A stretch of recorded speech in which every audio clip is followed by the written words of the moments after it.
and our broadcast, and we'll look to our attendees in the audience. So, Okay. Yeah, let me.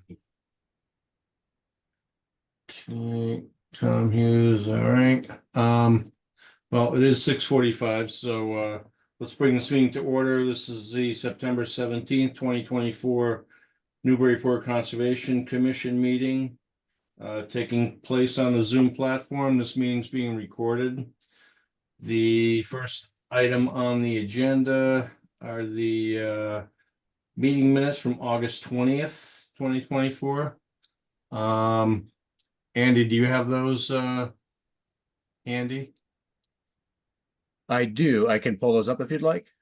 Yeah, we just usually pull them up if you can, and Yeah, no worries. 1 sec. Sorry, I had them a second ago. But with 1 sec, I'll pull them up. Oh, I think it's here we go. Sorry. Okay. Does anybody have any comments, questions, changes? I move that we accept the minutes as written. Yeah, my name is spelled incorrectly, but Okay. I told Carol about that. Any question? Okay, we'll get that taken care of, Barb, Thanks. eventually. Okay, I did not hear a second, so I'm gonna second that. No one else has any changes, correct? Okay, in that case, roll call, Dan Warshall, Yes. Carol Wagon, Yes. Barb Riley, Yes. David Vine. Abstained, I was not there. Okay, and I vote yes. All right, we have no Plum Island updates, so it's on to certificates of compliance, etc. We have John and Beverly Murphy, 3 Marsh Street, request for certificate of compliance. Do we have anybody? Yes, right here. Okay, go ahead.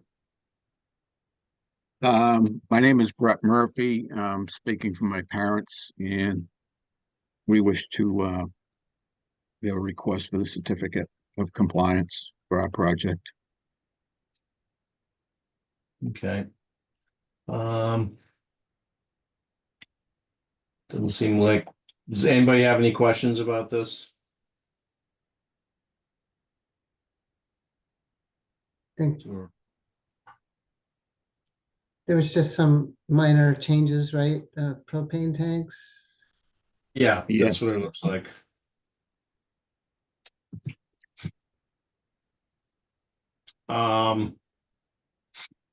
Okay, that's all we have. So, does anybody want to make a motion? I'll make a motion to issue a certificate of compliance. I'll second it. Okay, roll call, Dan Warshall, Yes. Carol Wagon, Yes. Barbara Riley, Yes. David Vine, Yes, and I vote yes. Okay. All right, can I get a motion to open the public hearings? so moved. Second. All right, Dan Warshall, Yes. Carol Wagon, Yes. Barb Riley, Yes. David Vine, Yes, and I vote yes. All right, our one item on the public hearings docket is Kim Turner for the city of Newburyport, 59 Low Street, notice of intent. And I think we have Tom Hughes here with us tonight as well as a couple of other members of our design team. I believe the architect Scott Hall and engineer Diane Gagnon are here in case there's any questions from any members of the commission as I present here or after I present. This should be somewhat familiar to you all. I believe we were here about a month ago having sort of a working session with you all So hopefully this is not entirely new. Next slide, Andy. We're here tonight to present the latest plans and request the notice of intent for 59 Low Street in Newburyport. So I'm going to give a brief overview and introduction of the project, dive into a little bit more of the details and the notice of intent and the request before you tonight, and then we'll have some time for questions at the end. Next slide, please. So just to reiterate a bit of what you heard from me about a month ago, this property, 2.17 acre site, was purchased from the National Guard in January of 2022. Just a few months ago, the City Council approved a zoning amendment. This property sits within the I-1 industrial zone of the city. There was an amendment to allow a community center use within 500 feet of an existing school. So that would allow this community center use on that site, which is directly across from the Knockmullen School. Last time this board deliberated about this property was back in 2022, where we confirmed our wetland flagging through an RDA, and I'll have that plan up in a moment. We differentiated both the state and local resource areas where it was appropriate, and you'll see that on the next slide in just a second here. But since then, we have been designing concepts for a recreation center for the new home for Newburyport youth and recreation here in the city. That plan has been developed with input from numerous stakeholders, including the department, members of the city staff, parents, and many, many others. We're at a point now where the City Council is looking to the administration for bid pricing before we can consider any funding options, including a potential bond, which is why we're moving forward now with a notice of intent as well as site plan review with the planning board to seek the permits required to construct this project so that we can put it out to bid and get that bid pricing to move the project forward. Next slide, please. So as I stated the last time this board deliberated about the project was an RDA back in 2022. Those flags were noted by Tom Hughes, who is here tonight. All the areas in blue that you see on the screen are the wetlands. So again, it's mostly the western portion of this site, and then a finger of wetlands along the southern property line as well. And Tom can talk about that a little bit later on in the presentation. Everything you're seeing in orange is the 25-foot no disturb, and I will note that none of our proposed plans here have any impervious surface within the 25-foot no disturb. The current site really is the existing armory building, which is that hatched rectangle you see on the northern end of the site. The remainder of the site, it has a tremendous amount of bituminous concrete. There's a lot of parking area here, a little bit of gravel, which creeps into that 25-foot no disturb and actually butts right up to the edge of the wetland. There are some mature trees along the western portion of the site and also the northern edge, which those trees are actually on the abutting property, but the canopy overhangs this property. I'll note that this site is not located in or near any FEMA floodplain, and it is not in an NHESP priority or estimated habitat area. And again, these resource areas were confirmed through the RDA process in 2022. Next slide, please. And actually, Andy, I'm going to have you flip to the next slide because I can talk a little bit about the overview of the project while you're looking at a little bit of a nicer picture here. So the existing building, which is the building you're seeing, the rectangle in the light gray at the top of the screen, is the 5,700 square foot armory garage that was historically used for cold vehicle storage.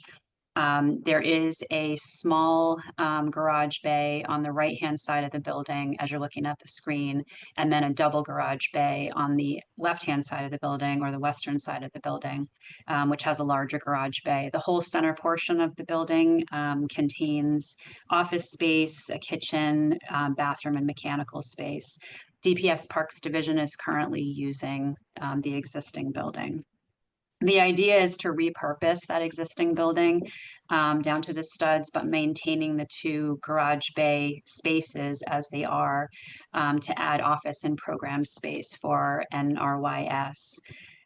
We also plan to add a modular gym and a connecting addition that would contain a lobby and the toilets for the department. We're proposing 23 parking spaces, including 2 ADA accessible parking spaces right at the front door and a one-way circulation pattern for vehicles to allow parents to drop children off at the front door. The rear or courtyard area in the back of the building contains a half sport court, a little patio space, and a lot of open lawn for unprogrammed sort of outdoor recreation. There's also a side courtyard in the northern portion, which is a fenced off play area for the younger children, which will be connected directly through the building to the early ed area of the program space. And again, none of the impervious surfaces proposed for this project are located within the 25-foot no disturb. Next slide, please. So that brings us to the notice of intent, which is before you tonight. And here I'm going to pass it on to Tom Hughes. All right. Thank you, Kim. Good evening. Andy, for a second, can I have you jump to, I think it's slide 10. It's like it's got 2 aerial photographs on it. Okay, that's perfect. So first of all, I want to talk a little bit, stressing some of the existing conditions. On the left is one of the example historic photos that we used when we came before you with the RDA. It's not the worst of the photos. Like some of the photos we have actually show guard vehicles like parked all over the place. But you can see a bunch of guard vehicles under that watermark historic aerials line there. The existing condition of the site is largely a result of just heavy compaction and tire rutting from the guard's normal sort of use of this site to store its equipment. You know, not just trucks, but trailers and generators, et cetera. On the right-hand side is the conditions today. And I want you to note not just the large paved area, but you also see kind of a gravel area with some city equipment parked on it. So currently what's happening with this site is there's absolutely no stormwater control. Water runs from the pavement. It runs through the wetlands that have formed in the sort of the upper part of the site and goes down, basically flows into a wetland that is several feet lower. I don't know if you guys remember from when we were out on site, but there's a fence, chain link fence, and there's a couple foot drop there.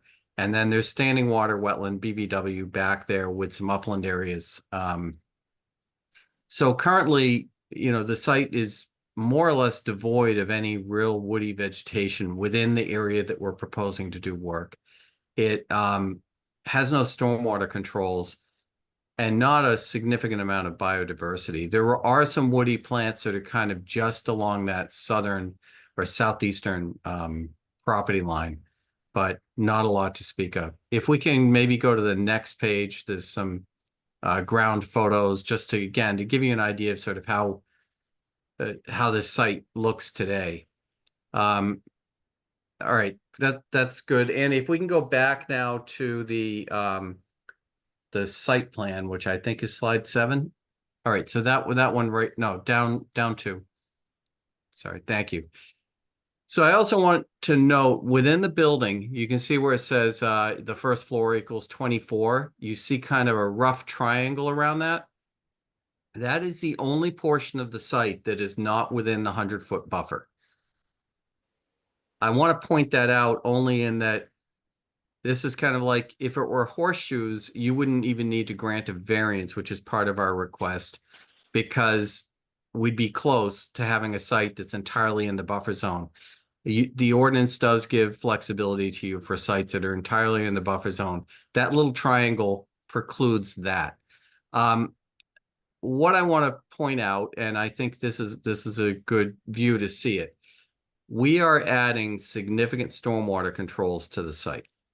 On the right-hand side of your screen The stormwater that is generated will go through, proper treatment, removal of TSS, and ends up in the swale that is a ordinance-only jurisdictional area.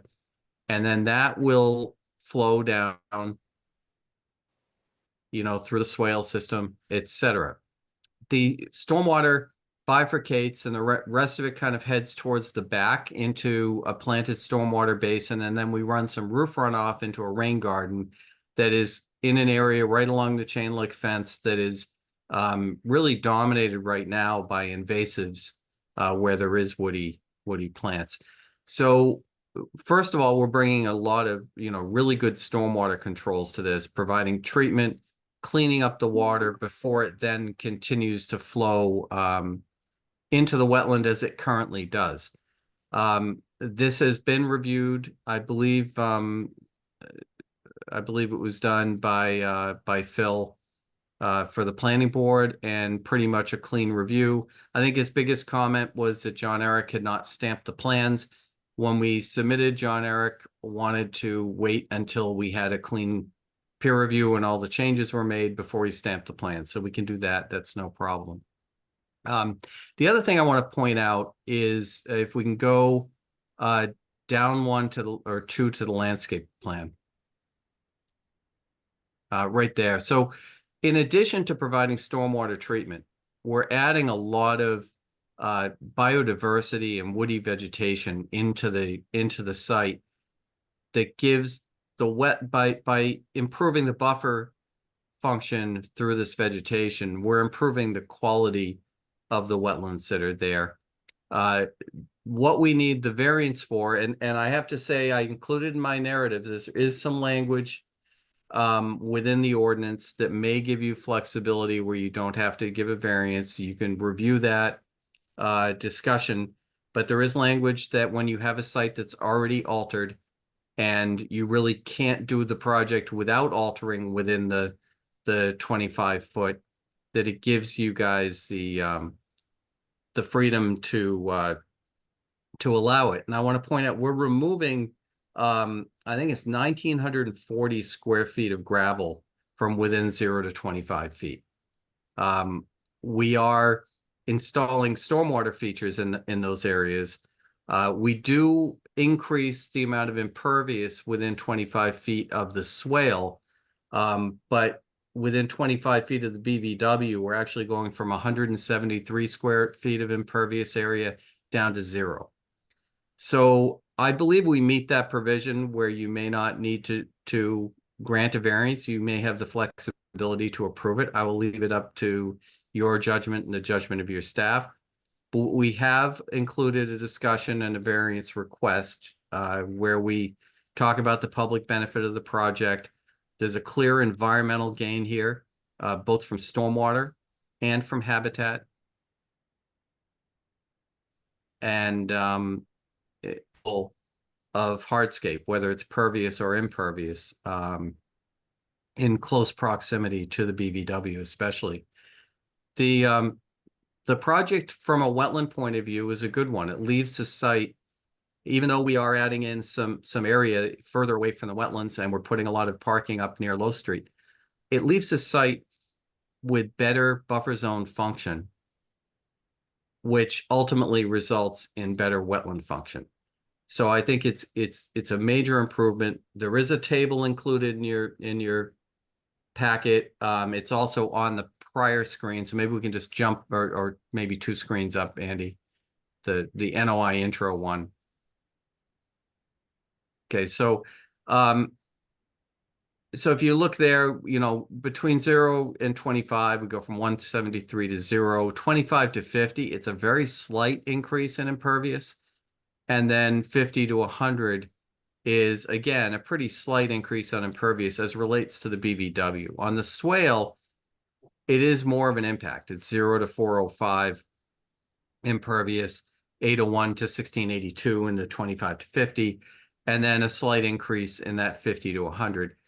But overall, as it relates to the BVW, this project is a significant improvement where you get closer to the wetland, and we add in the habitat value of the plantings.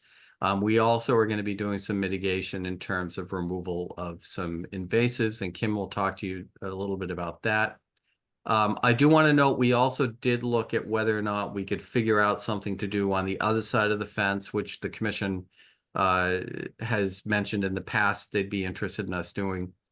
And we are in agreement that we're going to try to pursue, once this project gets funded, try to pursue an alternate funding source to try to do something back there.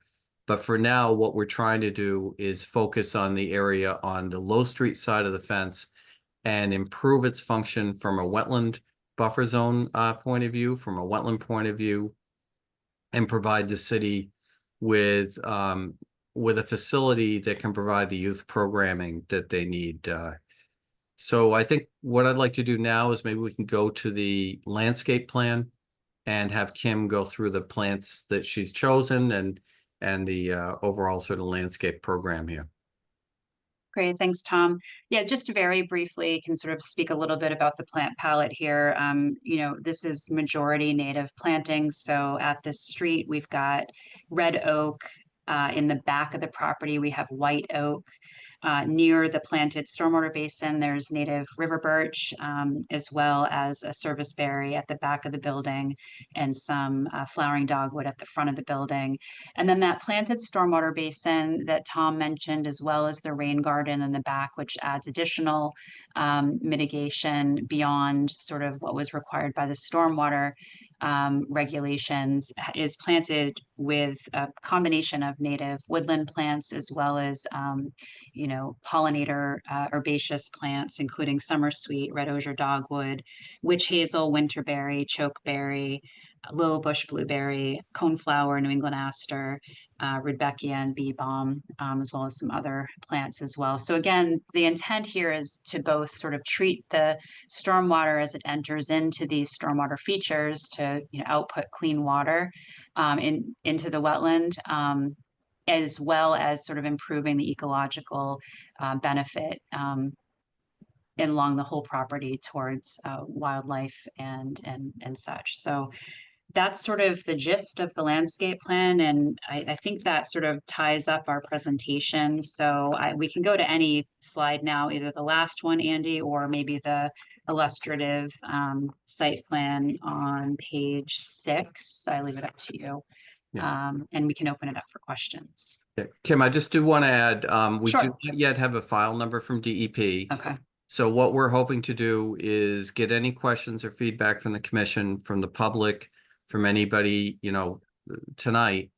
And then we'll look to continue to your next meeting, at which time we'd hope to come in and you know, close out any issues and look for you guys to issue.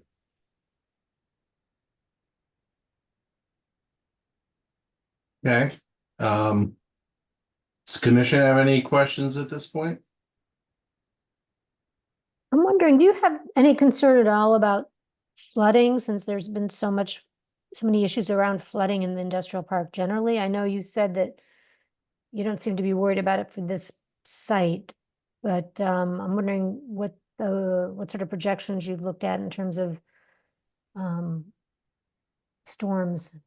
Yeah, so first of all, the first thing we did is look at the FEMA flood maps, right? And there are areas within the industrial park that are mapped within the 100-year flood zones. Those are, I think, thousands of feet away. There's nothing near this site that is mapped as a flooding area. The other thing is that the elevations up at Low Street and in the areas that we're developing are significantly higher than the wetland. So the wetland could accommodate maybe 1.5 to 2 feet of water above its current level before it would even try to creep into the area on the Low Street side of the fence. And that is significantly lower than the area where the building and the proposed half court is. So I just don't see it. If it were to reach that high, the area on properties on either side are lower. So this site itself should not be subject to flooding, and the area of the industrial park where this is, right? We just kind of back up to the wetlands that are part of the industrial park, is not one of those areas that is subject to frequent flooding. The additional thing I would say is right now the stormwater is running unabated into the wetland. We are putting roof runoff that currently does not go through any treatment and that we don't have to do anything with, collecting it and putting it into a rain garden. That will desynchronize that flow from the main pulse of rainwater in a storm event. And the stormwater basin itself will do the same thing. The initial water flush in the first part of a rainstorm is going to go into that basin. And if it's significant enough to overtop the basin, we've desynchronized and removed that volume of water from the initial pulse, which in a flash flood is kind of the most important thing. And the more we desynchronize the flows on this site from the overall flow of, pavement directly into swales and directly into wetlands, the less impact it has on the aerial flooding. So I believe we're actually going to reduce the impact of this site on any aerial flooding, but this area is also not subject to that on a regular basis. Thank you. Through the chair, this is Andy Port. Would you mind, Joe, if I just commented briefly on that as well? Go right ahead. Thank you. I know you and perhaps other commissioners are familiar with some area issues like this down in the business park. I would also agree with Tom, just generally speaking. I just wanted to speak to the larger drainage issue. I agree with Tom, everything Tom's put forward here. This site hasn't demonstrated that issue, but I think that it should be understood generally, in my view, that in the business park, a lot of the issues that we found in terms of flooding typically are closer to or proximate to the Parker River side of the business park. Additionally, I would add that the majority of, sort of extending anywhere out of there, the problems that I have seen over the years, I think typically tend to result or come from people's lack of maintenance of drainage swales that were essentially constructed as part of the conveyance system. So where this site is essentially, uphill of all that for the most part, and is has not demonstrated that issue itself. And we obviously intend to maintain our infrastructure. We have actually routinely been having conversations with businesses to make sure that they do their part, for the drainage connections. That I think is I guess most of the drainage issues I would attribute to being further closer to the Parker River side of the business park, further to south, as well as people's lack of maintenance of swales, which we don't have here further up. So thank you. Yeah, that's my experience out there too. All the times I've gone looking at flooding, up near Low Street, there's really never been much of anything other than swales getting full of water. But for me, that's not a concern at all here. Anybody else? I don't recall the 2-foot swale that you have along the southern part of the project. Yeah, how deep is that? Is that 2 feet wide or 2 feet deep? I think it's 2 feet wide. So there's a catch basin. Andy, can you zoom in? I don't know. Can you hear me? Yes. Oh, it's Diane Gagnon. Yeah, it's just a 2 foot wide, 1 foot deep, just to catch any of the runoff from the southernmost parking area and anything to come off that hill, just to channel it to that catch basin. That's the flow path that the site goes to now towards the front of the site towards Low Street. And as far as maintaining that would be something else that would be pointed out, has to be done. Yes. And that would be done by the city, I assume. That's correct. Yep.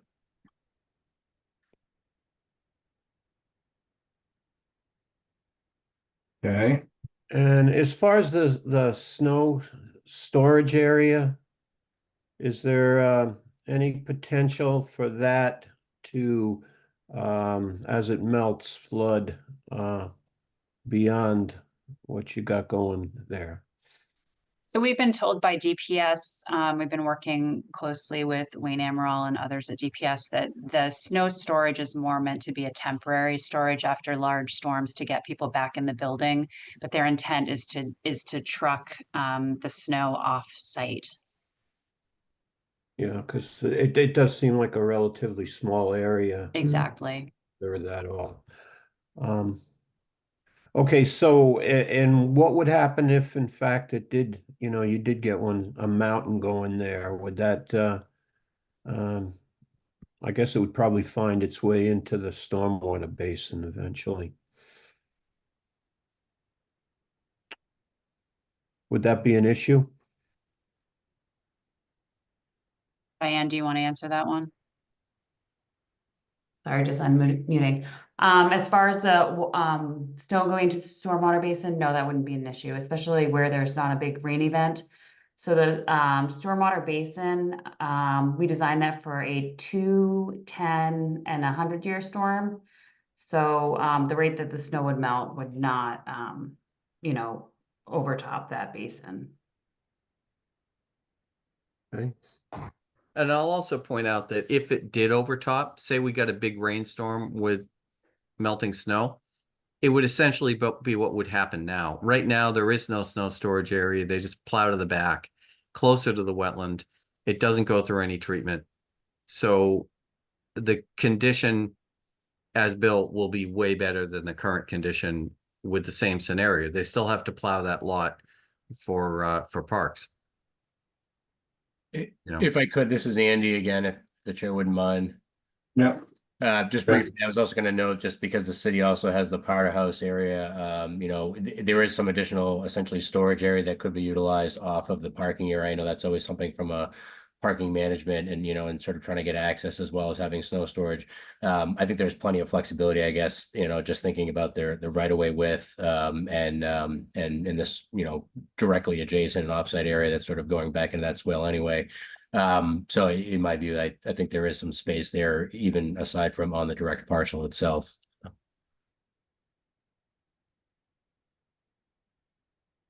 Is there anything included within this project for the Low Street pedestrians crossing, kids, so forth? Yes, that'll be discussed during site plan review. We go before the planning board on October 2nd. And that's not shown on this plan right now, but if you go on OpenGov, there is a traffic study that was done with TEC. So as part of this scope of project, you can see the 5-foot sidewalk at the frontage on Low Street, and then the sidewalk running along the northern edge of the parking area. There's also proposed a hawk signal and crosswalk directly to the Knockmolin School across the street. And I'm sorry, I don't have that handy as part of the notice of intent, but it will be discussed and reviewed as part of site plan review with the planning board. And you called out a hawk? Yeah, it's a push button, much like they have near the schools where you press a button and there's a flashing beacon that will allow people to cross safely. Okay. How did you say you're actually treating the stormwater? Diane, do you want to take that? Yep. So the stormwater from the majority of the existing structure, that will be piped back into the rain garden in the backyard. All of the impervious from the proposed gymnasium and the breezeway and new patio back, as well as the basketball court, that is graded into this planted stormwater basin. And as far as the sidewalks and parking lot out front, we have some natural drainage that goes into the planting bed between the parking lot and Low Street, and that will collect in a catch basin within that planted area. And then the rest of the parking lot will go into another catch basin, and those two catch basins head over to a manhole that ties into a drainage pipe out on Low Street. We do have a water quality unit proposed in there. And the existing drainage pipe out on Low Street is a 24-inch culvert.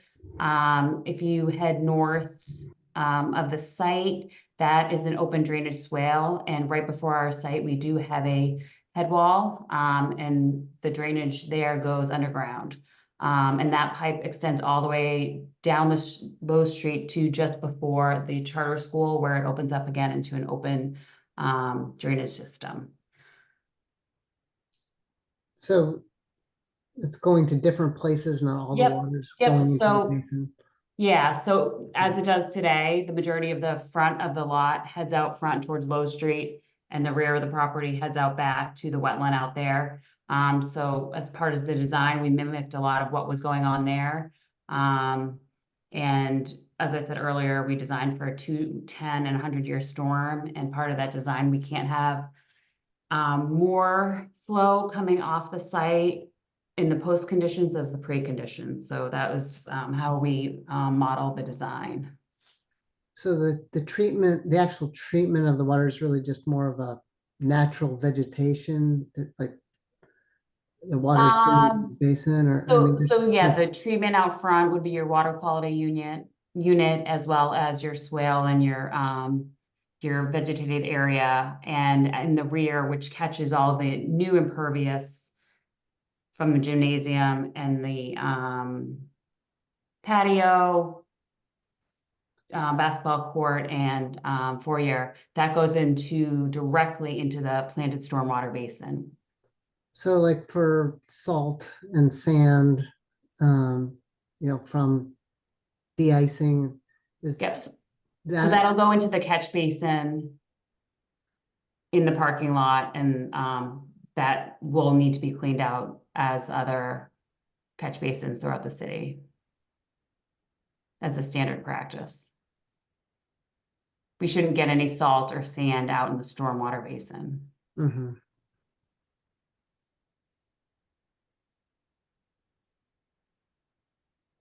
Thank you. Okay. Other thing Anybody to add else? to it, what, Oh. to add to what Diane said, the roof runoff is considered clean in the stormwater Mhm. standards, but the rain garden would make it a little cleaner. Mhm. And the other things that are back in that area away from the parking lot are much cleaner sources of water. So anything that's on those things is going to be treated by just the settlement in those basins. Mhm. So it's a vast improvement over current conditions.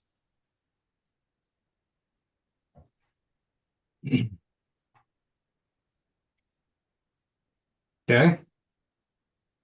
Anybody else?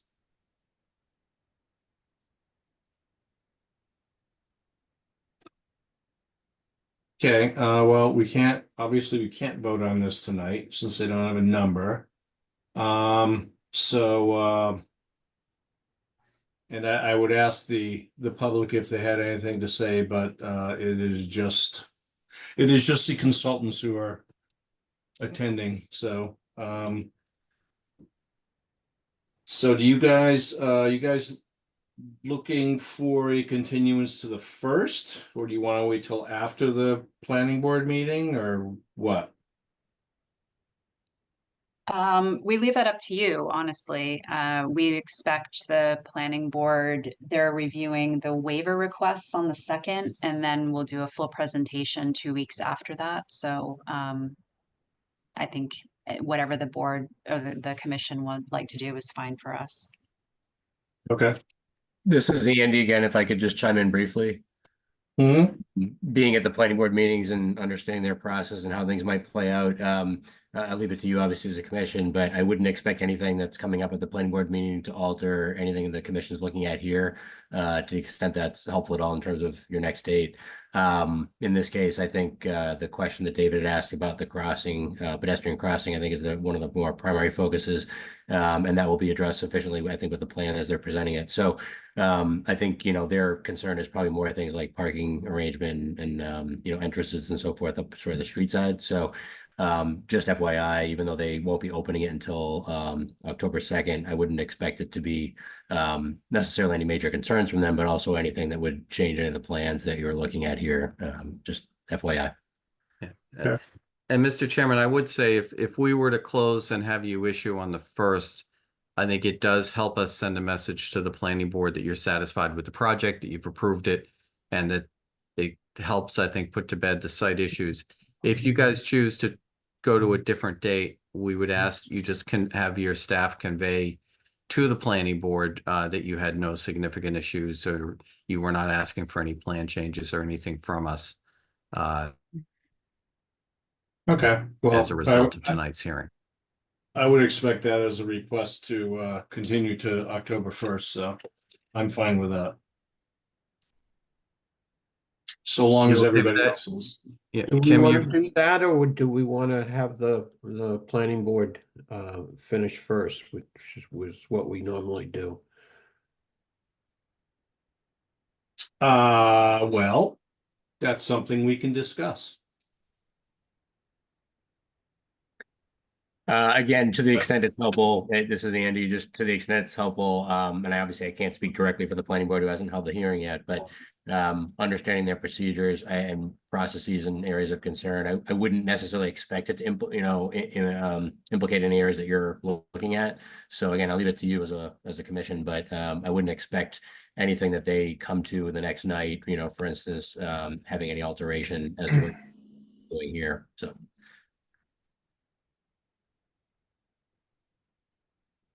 Okay, what are people comfortable with? You got anything, any opinion, Dan?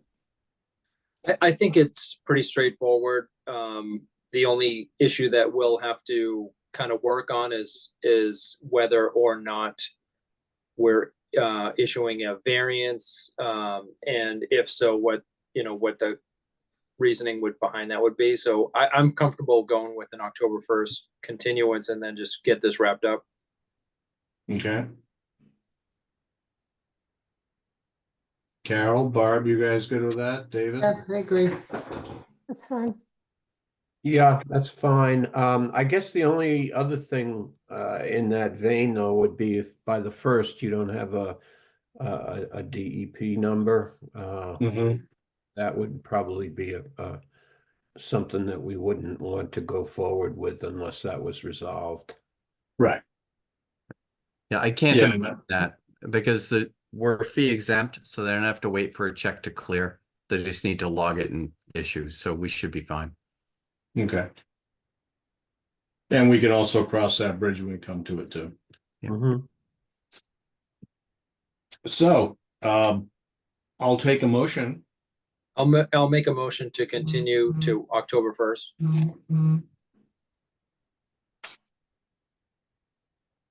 I'll second. Second, Roll call. Dan Warshall, Yes. Carol Wagon, Yes. Barb Riley, yes. David Vine, Yes, and I vote yes. All right, thank you, folks. We Thank you will all. see you back on the 1st. Yeah, thank you. Have a good night. All right. Good night. I will take a motion to close the public hearings. So moved. second, All right. Roll call, Dan Warshall, Yes. Carol Wagon, Yes. David Vine, yes. Barb Riley, Yes. and I vote yes. Do we have anything else to discuss? Joe, how are we doing on our funds in our budget? Oh, that's a good question. I haven't the faintest idea. Why, you need a new Maserati or Yeah, something? exactly. Yes. No. I was just thinking, because Kim had mentioned alternative funding options for the work to be done back there, and that's sort of what we had talked about, maybe like an educational space back in the wetland. It might be a good use of some of our funds to do that. I think it'd be a great opportunity because it's such a it's right there. It's right next to this facility, and it has like, it's not only is it kind of a mess now and prime for being cleaned up, but it's got great little wetland features to it. It could be a really neat educational opportunity. Well, that doesn't bother me. Barb, were you gonna say something? No, that sounds interesting. Okay. Andy, is that something that we would be able to use funds for? Do you know? Yeah, it definitely is something that you can expend funds for. I apologize, I don't have the details in your fund balance, but we can certainly coordinate on that. I think, obviously Julia is your usual, assistance at the meetings. We can basically circle back together, coordinate any details. I love the idea of the public education or, anything we can do along those lines. So definitely. Okay, good. I like the idea of Good engaging idea, the youth. Daniel. The last number I that? remember was a couple years ago, was we were in the $30,000 type. I don't know how much more money. Yeah, who knows? Diane, every once in a while I ask and Diane sends something and we'll figure it out, but I'm sure we have a few thousand to be able to throw at something like that if we want to. And, Get some Eagle Scouts involved in a little bit. I don't know, Mm-hmm. Yeah. Oh, absolutely. Yeah, we can discuss that at the next meeting. Sounds good. Alrighty. Anything else? All right. Chair, just one quick question. I'll defer to Yes. you. We had a quick exchange, I think, over the weekend about property at 12 Roosevelt, and didn't look like there was any particular commission jurisdiction, so I don't feel any need myself to spend time with the commission here, but I just wanted to confirm, if you're on the same page, I can circle back with the property owner and just explain the distinction between land that's simply undeveloped and land that has any particular jurisdiction by either a CR or wetlands resource areas, if that makes sense. Yeah. Okay. Yeah. For those who don't know, we got messages regarding some landlocked property that folks were concerned about open space and or swales or something getting filled in. And I went and looked and, oh, you got it right there. Very good, Andy. I always just try to have a graphic prepared. So, but yeah, is this location here, but there's no apparent jurisdiction either by a conservation restriction or by a wetland resource area. So I think it's more just perhaps confusion on the part of the property owner there that actually technically is this person here, I think. Okay. Who raised concern about some work that might have encroached over the line, but there's nothing that from a regulatory perspective I can see that would would require any action there by the commission. So I think just wanted to make sure that we're on the same page, given that Julia would normally coordinate on that. So Yeah, no, that people were concerned. Those look like, from what I can tell, there's no deed restrictions or anything back there. It's just basically their backyard. So agreed. Yeah. Okay. So Thanks very much. issue averted for the commission. All right then. If there's nothing else, I will take a motion to adjourn. So moved. Carol, I knew you were gonna get that one.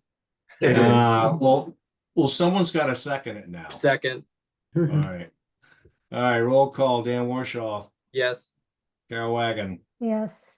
David Vine, yes. Barb Riley, Yes. and I vote yes. See you all next October 1st. Bye. Sounds good. Thank you. Bye. Good night, all.